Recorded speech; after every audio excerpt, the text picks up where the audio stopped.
Olá meninas, boa noite para vocês, tudo bem com vocês? Espero que tenham tido um ótimo feriado e uma boa semana. Então vamos dar continuidade à nossa disciplina Estudos Avançados na Educação, né? Essa é a nossa terceira aula, então eu vou fazer uma retrospectiva pequena, só para a gente dar continuidade na aula de hoje, para a gente não se perder, tá bom?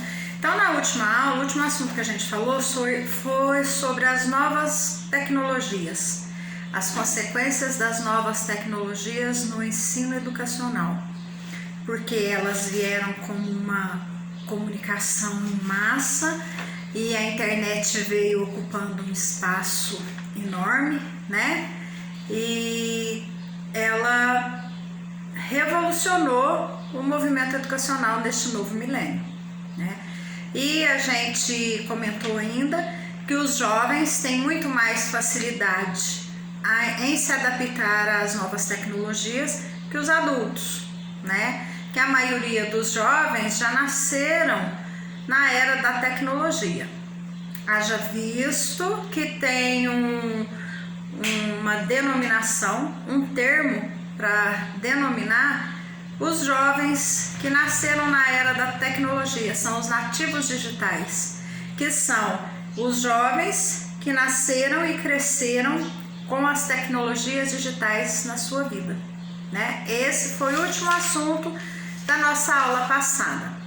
Então vamos dar continuidade ao tema tecnologia e hoje nós vamos ver os paradigmas das tecnologias na educação. Primeiramente, a gente vai precisar entender o que são paradigmas. Paradigmas são exemplos, modelos de alguma coisa que a gente vai seguir, né? É a representação de um padrão a ser seguido. Isso é a definição de paradigma. Aí a gente entra no paradigma voltado para a tecnologia na educação. Então vamos lá. Existem dois tipos de paradigmas: o velho paradigma e o novo paradigma. Como funcionava esse velho paradigma? Então é o seguinte: nessa época a tecnologia era uma ameaça para o homem. Por quê? Esse homem aqui, como a gente está falando das tecnologias educacionais, ele está referindo-se aos professores. O professor, ele temia ser substituído pelo computador, com o qual ele não podia competir, porque quando chegou a era da tecnologia, os professores não estavam preparados para isso. Então, o que aconteceu? Eles ficaram temerosos, inseguros, com medo de serem substituídos pelas máquinas. E a gente sabe que não é assim, né? Para um computador funcionar, atrás dele tem que ter alguém, né? E como a gente está se referindo à educação, para uma tecnologia ter um funcionamento legal e positivo, atrás do computador tem que ter um professor trabalhando, não é verdade? Então assim, mas quando entrou a tecnologia, o professor ele se sentia muito incapaz. Tanto assim que a maioria foi procurar fazer aula de informática para estar se familiarizando com a tecnologia, né? E até hoje, vários professores ainda encontram essa dificuldade.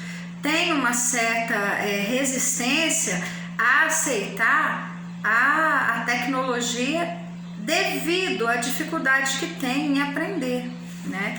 Então assim, nessa época era como se a tecnologia passasse a ser o centro do universo. Então assim, o professor era um leitor, ele lia a matéria e o aluno era um receptor passivo. É como se fosse uma escola tradicional. Aí vem a tecnologia. Imagina como que ficou a cabeça desse professor, né? A sala de aula teve que ser modificada, os seus métodos tiveram que ser mudados. Por quê? Porque entrava um novo modelo educacional. educacional, né? Aí vamos para o novo paradigma. O que acontece no novo paradigma? A tecnologia passou a ser instrumento a serviço do homem. O professor passou a utilizar a tecnologia como recurso para estimular e incentivar os seus alunos no ensino-aprendizagem. A escola tenta formar uma sociedade em que o homem seja o centro, o professor seja o centro e utilize a tecnologia a serviço do que ele precisa. E não assim, vai colocar a tecnologia e o professor de lado. Não. O professor continua sendo o centro e vai fazer uso dessa tecnologia. Mas para isso, o que tem que acontecer? A gente tem que estar se atualizando, reciclando os nossos conhecimentos, buscando informações a respeito de como fazer uma planilha, como entrar no YouTube, como fazer uma pesquisa no Google. São coisas simples hoje para quem já tem conhecimento. Mas quando começou essa nova era da tecnologia, os professores tinham dificuldade, né? Não são só os professores, a maioria do povo tinha uma certa dificuldade de compreender, de aprender, mas eu estou citando os professores porque a gente está falando na educação, né? Então, assim, através da tecnologia, a gente tem a chance de trabalhar várias atividades, vários modos, com vários recursos e usando vários instrumentos, né? Então, assim, o professor, ele passou a ser um mediador, fazendo o quê? Orientando o estudo através de aulas online, através de vídeos, através de slides. Tudo isso o professor passou a usar, fazer uso e incentivar os alunos a se tornarem pesquisadores curiosos, buscando sempre algo mais. Porque falou em internet, falou em tecnologia, os jovens estão a par de tudo e eles se interessam.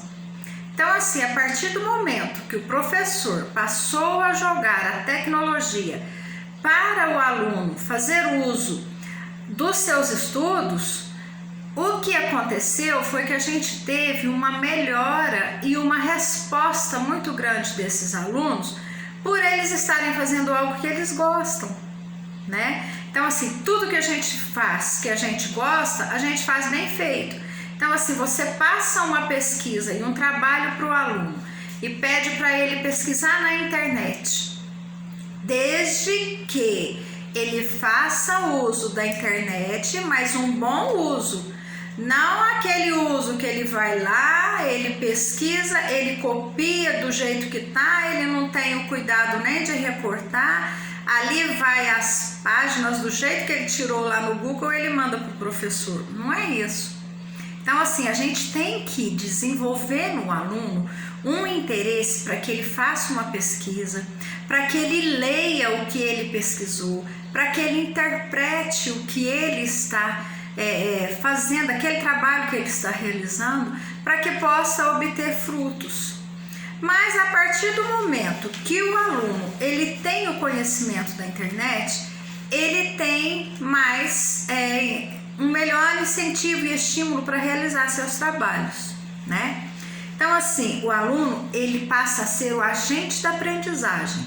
Ele vai lá, ele vai formar os seus conceitos, ele vai pesquisar, ele vai buscar o que encaixa determinado conteúdo. E aí ele pode fazer aquela comparação, né, de vários conteúdos, o mesmo conteúdo em vários sites diferentes, para ver se aquela informação é uma informação fidedigna, realmente correta, ou se é uma informação fake, porque hoje o que acontece? Hoje, gente, até a Wikipédia, que era um site super seguro, ficou um site em aberto e qualquer pessoa consegue fazer alguma interpretação e colocar lá como se fosse da Wikipédia, e não é. Então, quando a gente vai pesquisar, fazer pesquisas no Google, a gente tem que saber se esse site é realmente um site confiável. Porque muitas vezes a gente está buscando informações e aí a gente faz um trabalho e o trabalho acaba não sendo um trabalho bom porque você buscou num site onde não era um site confiável. Então, assim, vocês têm que ver bastante aquela barra onde tem o HTTPS e buscar lá o site e comparar com o outro, para que vocês não sejam enganados. Apesar da internet estar aí para nos ajudar, mas a gente sabe que tem muita gente que faz mau uso dela, né? Então, assim, a sala de aula passou a ser considerada um ambiente mais gostoso. Isso a gente está falando numa sala de aula onde tem um computador à disposição, onde tem notebooks à disposição dos alunos, né? Isso a gente colocaria mais numa escola particular, que é onde tem essa condição de dar um notebook na mão de cada aluno, né? Ou o próprio aluno leva o seu notebook para ter a aula na sala de aula de uma escola particular, né? Então, assim, nesse caso, a aula passa a ter um outro contexto para esse aluno. Ele vai ter um desempenho muito melhor pelo interesse que ele vai ter em estar trabalhando ali na internet. Aí vocês vão falar assim, professora, mas como que vai ter um controle desses alunos entrarem na internet e não estarem entrando em sites errados? Só que a escola que toma essa atitude de colocar computadores em sala de aula ou ter o seu laboratório de informática, ela tem o bloqueio. Ela sabe aonde ela vai bloquear e aonde ela vai deixar em aberto para os alunos entrarem. Vai ser apenas uns sites de pesquisas, não vai ser em aberto. Então, assim, a escola ela coloca um bloqueio onde vão ser feitas pesquisas, apenas pesquisas de conteúdos escolares de ensino-aprendizagem, onde nada vai ficar à vontade do aluno para que ele entre em sites que não devam, tá? Então, assim, esse é o novo paradigma, tá? Aí, com as novas tecnologias, os sonhos, eles passaram a estar mais perto dos nossos alunos, porque eles têm mais vontade, eles estão mais animados para pesquisar, para trabalhar o conteúdo que o professor está passando para eles. E assim, as tecnologias, elas nos permitem novos experimentos, novas explorações e torna assim um mundo mais aberto, né? É por isso que eu digo para vocês que hoje todo mundo tem que estar antenado com relação às tecnologias, em todo sentido. Olha aí, hoje a gente grava aula pelo celular, a gente bate papo pelo celular ao vivo, tem as salas de bate-papo, né? As salas de reuniões que a gente abre, tudo pelo celular. Então, olha onde foi parar a tecnologia. Saiu do computador, do notebook, foi parar no celular. O celular hoje, ele tem uma função como se fosse um computador, né? A gente consegue assistir aula, a gente consegue assistir vídeos, a gente consegue ler livros através do celular. Então, a tecnologia, ela veio para agregar a nossa vida, o nosso conhecimento e o nosso aprendizado, né? Por isso que a gente tem que saber fazer um bom uso, principalmente quando se refere aos alunos. Por quê? Porque a tecnologia, ela veio para fazer uma modificação no ambiente virtual e no ambiente escolar. E aí, o que acontece? Na medida que esses alunos vão tendo as suas indagações respondidas, a tendência a eles interessarem pela aula é muito maior, né? E assim, a tecnologia na escola, no ensino fundamental, ela veio valorizar a cooperação, a colaboração, a possibilidade de um professor colaborar com o outro, da gente estar sempre em contato, em comunicação com o outro. Tudo isso a tecnologia nos deu essa chance, né? E assim, a internet, ela traçou novos rumos para a construção do saber, oferecendo novas formas e melhores recursos para o professor trabalhar, né? O processo de ensinar ficou um pouco mais adequado à realização do planejamento que o professor realiza no começo do ano. Por quê? Porque ele tem a chance de deixar tudo guardado em um arquivo. Muitas vezes o professor acaba perdendo folhas, acaba misturando o conteúdo com o outro.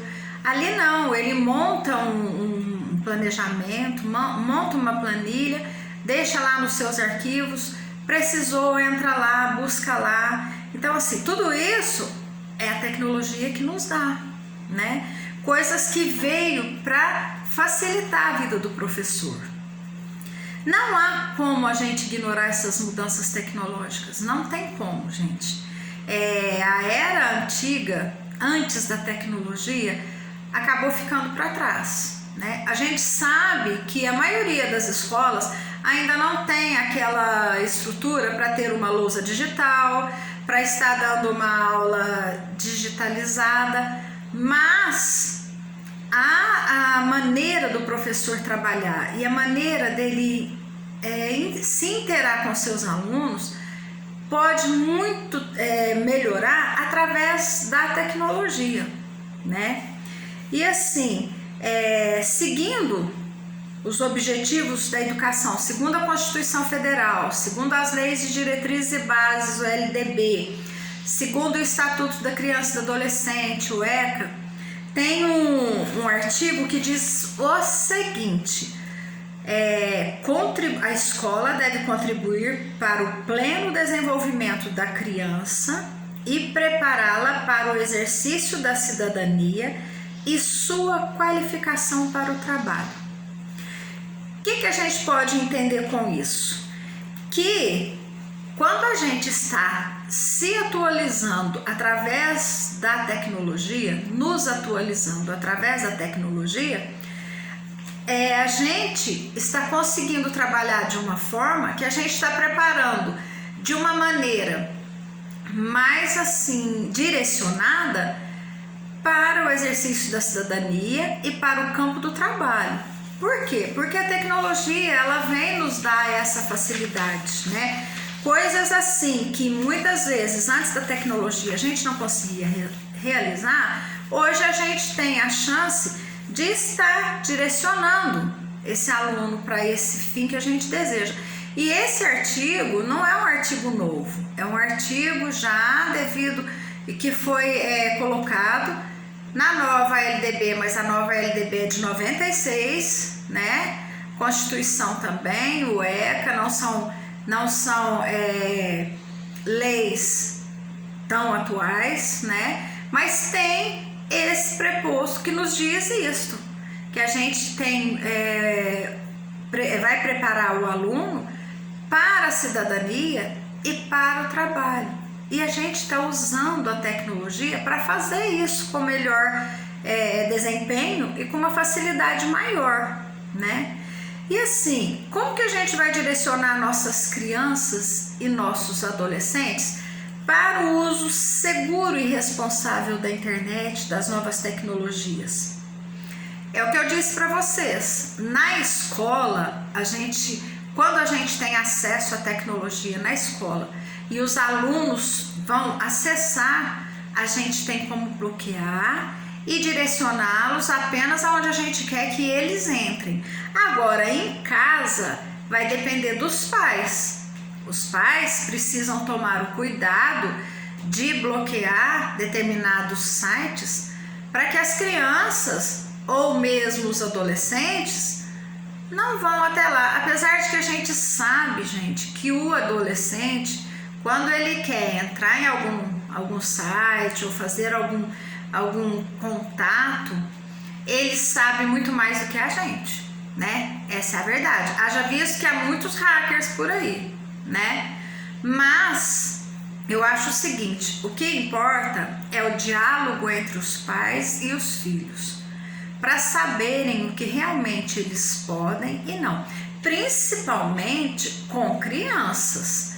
Hoje a gente vê crianças de 4, 5 anos com o celular na mão. E assim, elas têm que ter acesso, elas têm que ter conhecimento? Tem. Por quê? Eu trabalhei numa escola particular, numa sala de pré-2, e era um método positivo. Então assim, o método positivo, ele nos permitia, ele oferecia para nós professores vários tablets para a gente trabalhar com as crianças em sala de aula. Então assim, eu trabalhava numa turma de 4 para 5 anos e eles já tinham acesso à internet. Para vocês verem, então assim, não é falar que criança não pode.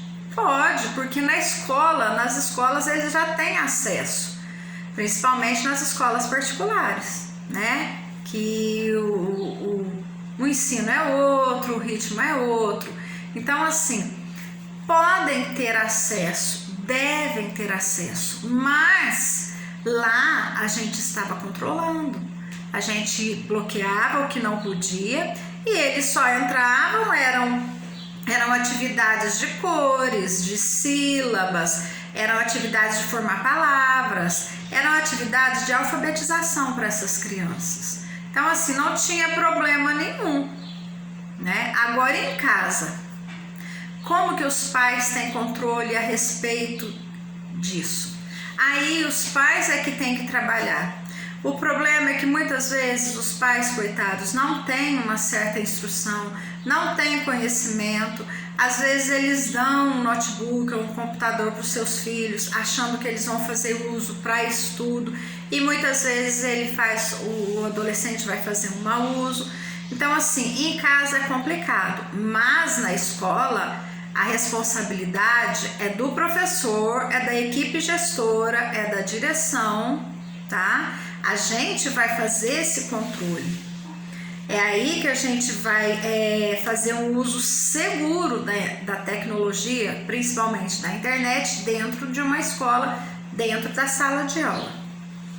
E aí recomenda-se que a escola ela faça um projeto de conscientização com seus alunos, por meio de redação, palestras, prevenindo contra, não sei se vocês já ouviram essa palavrinha, esse termo, cyberbullying. O que vem a ser o cyberbullying? A gente sabe, a gente conhece a respeito do bullying, que é muito presente na escola, muito presente entre as crianças, né? Aí o que acontece? Na internet também tem o bullying. E aí daí vem o cyberbullying. É um termo denominado ao bullying existente na internet. Aí o que os professores vão trabalhar? É uma ótima oportunidade para a gente estar trabalhando o bullying com as crianças através da tecnologia. Então o que o professor vai fazer? Ele vai montar projetos, palestras, ele vai pedir que as crianças façam uma redação a respeito disso, e aí ele pede para imprimir, faz um mural, coloca as redações que eles digitaram, deixa as crianças digitarem. Então assim, são projetos e programas levando as crianças a se conscientizarem do que é certo e o que é errado dentro da tecnologia, dentro da internet. Por quê? Bullying, cyberbullying é crime. Então assim como o bullying presencial é ali que uma criança faz com a outra, o cyberbullying virtual também é crime e tem como ser punido. Então assim, passar isso para os alunos, ensiná-los que não é correto, tudo isso vai ser uma forma de estar trabalhando a importância de fazer um bom uso da tecnologia na escola. Olha, a tecnologia e a internet, ela nos dá uma gama de recursos para a gente fazer estudo e trabalhar com os nossos alunos. Como assim? Na internet a gente encontra bibliotecas virtuais, a gente encontra cursos online, salas de reunião, salas de bate-papos. A gente encontra agora, durante a pandemia, não sei se vocês já viram, a gente tem recebido direto lives de professora contadora de história, lives de visita a museus, teve o Museu da Brincadeira, não sei se vocês tiveram acesso. Então assim, olha quantos recursos a tecnologia veio nos trazer para que a gente possa estar fazendo uso. A gente está percebendo agora, durante a pandemia, a gama de recursos que a gente tem para estar trabalhando com as crianças através da internet, tá? Eu tenho uma sala de primeiro ano do ensino fundamental, eu trabalho com eles aulas online e todos os dias, entre um vídeo e outro da aula, eu mando um videozinho de histórias ou a respeito da matéria que a gente está trabalhando. Então assim, tudo isso é o que a tecnologia, a internet vem nos oferecer, tá? São essas facilidades que a gente está aproveitando na internet. E assim, existem algumas concepções de ensino-aprendizagem que a tecnologia educacional nos orienta. Aí vem assim, concepção empírica, concepção racionalista e concepção construtivista. A concepção empírica, Paulo Freire, ele veio e o que ele disse? Ele denominou esse processo como se fosse uma educação bancária. Porque o que é empírica? É como se fosse uma experiência imediata. Então ele diz que a tecnologia, ela é baseada em depósitos de conhecimentos que a gente joga para os nossos alunos. O Paulo Freire nos disse isso. É como se o aluno tivesse um banco e nós, professores, depositássemos o nosso conhecimento no banco desse aluno. E aí ele vai fazer um bom uso desse conhecimento por intermédio da tecnologia, tá? Então assim, depois vem a concepção racionalista. Essa concepção, vem assim, o processo de aprendizagem ocorre de acordo com a maturidade do aluno. Ela traz um cunho preconceitual, dizendo assim, que o aluno não aprende, o aluno que não aprende, ele é considerado incapaz. E quem aprende é porque tem o QI elevado com relação à tecnologia. Isso é totalmente errado, né? A gente sabe que não é assim. Muitas vezes o aluno não aprende porque ele não tem um acesso adequado à tecnologia e não porque ele é incapaz. Nunca, de jeito nenhum. Ainda mais com relação à tecnologia, que a meninada e os jovens têm uma facilidade enorme de se adequar a ela, né? Então, essa concepção racionalista, ela não é aceitável, de jeito nenhum, tá? O aluno, muitas vezes, ele tem uma inteligência enorme e ele tem pouca chance de demonstrar através de tecnologia ou através da internet, porque ele não tem acesso a ela. O que está acontecendo hoje? Com a pandemia e com as aulas online, a gente tem visto direto na televisão falando quantas crianças estão sem ter a aula online, as aulas remotas, porque não tem acesso à internet. Aí vai taxar esse aluno de incapaz? Lógico que não. É porque ele não está tendo a chance de receber as atividades por internet devido ao local que ele mora, devido a ser um aluno que não tem internet em casa. Então assim, isso não quer dizer que ele seja incapaz. São as condições que não são necessárias para que ele possa fazer uso da internet e realizar suas atividades, né? E aí a última concepção, a concepção construtivista, né? Essa concepção, ela é assim bem atual, né? Porque ela enfatiza a construção de novos conhecimentos. Então, assim, o aluno ele vai fazer uma abordagem, uma pesquisa na internet, e aí ele vai aplicar essa tecnologia na atividade que ele está realizando. E aí ele vai construir o seu conhecimento a partir da pesquisa que ele está fazendo. Por isso que ela se chama construtivista. O aluno vai construir os seus conhecimentos através de curiosidades, através de pesquisas, através de buscar ali diversos recursos para estar realizando as suas atividades, tá? Então, assim, tem uma educadora, Raquel Miranda, que ela diz o seguinte: as tecnologias educacionais, elas se dividem em tecnologia material e tecnologia eletrônica. Isso assim, isso é uma coisa assim muito real, né? Por quê? Quais seriam as tecnologias materiais? Seriam os mapas, os livros, os globos terrestres que a gente usa para dar aula de geografia, os blocos de atividades, os livros de pesquisa, que seriam as antigas coleções tipo a Barça, né, a Wikipédia. Esses seriam materiais que fazem parte da tecnologia material, que já está um pouco ultrapassada, né?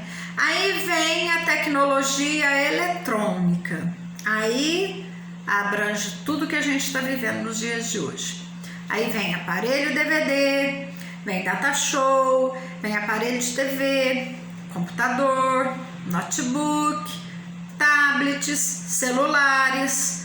Todos esses instrumentos fazem parte da tecnologia material, que nos faz trabalhar de uma maneira mais fácil, de um modo mais assim que a gente possa estar realizando o nosso serviço de um modo mais concreto, né, real, para estar levando um conhecimento de base para os nossos alunos, mesmo à distância. Mas eu não vou entrar nesse termo porque vai ser a nossa próxima aula, tá bom, meninas? Então é o seguinte, eu deixei o slide, um pouco dos assuntos que a gente comentou aqui hoje está nesse slide que eu mandei para vocês, tá bom? E o restante que eu ainda não comentei do slide fica para a próxima aula, que vai ser a educação à distância, né? E vários outros temas que ainda falta para a gente completar, tá bom? A semana que vem é a nossa última aula. Assim que eu mandar o vídeo da aula, logo que encerrar, eu estarei postando a atividade avaliatória de vocês, tá bom? E aí eu vou ver o prazo que vocês vão ter para dar a devolutiva da atividade avaliatória para mim. Mas é a semana que vem, tá bom? Então eu espero que vocês tenham gostado da aula. Assim que vocês assistirem, por favor, me dê um ok para eu marcar a presença de vocês. Ok, meninas? Uma boa noite, muito obrigada, espero que tenham gostado. Qualquer dúvida, estou à disposição de vocês, é só chamar no número privado da professora, tá bom? Um beijo e até semana que vem.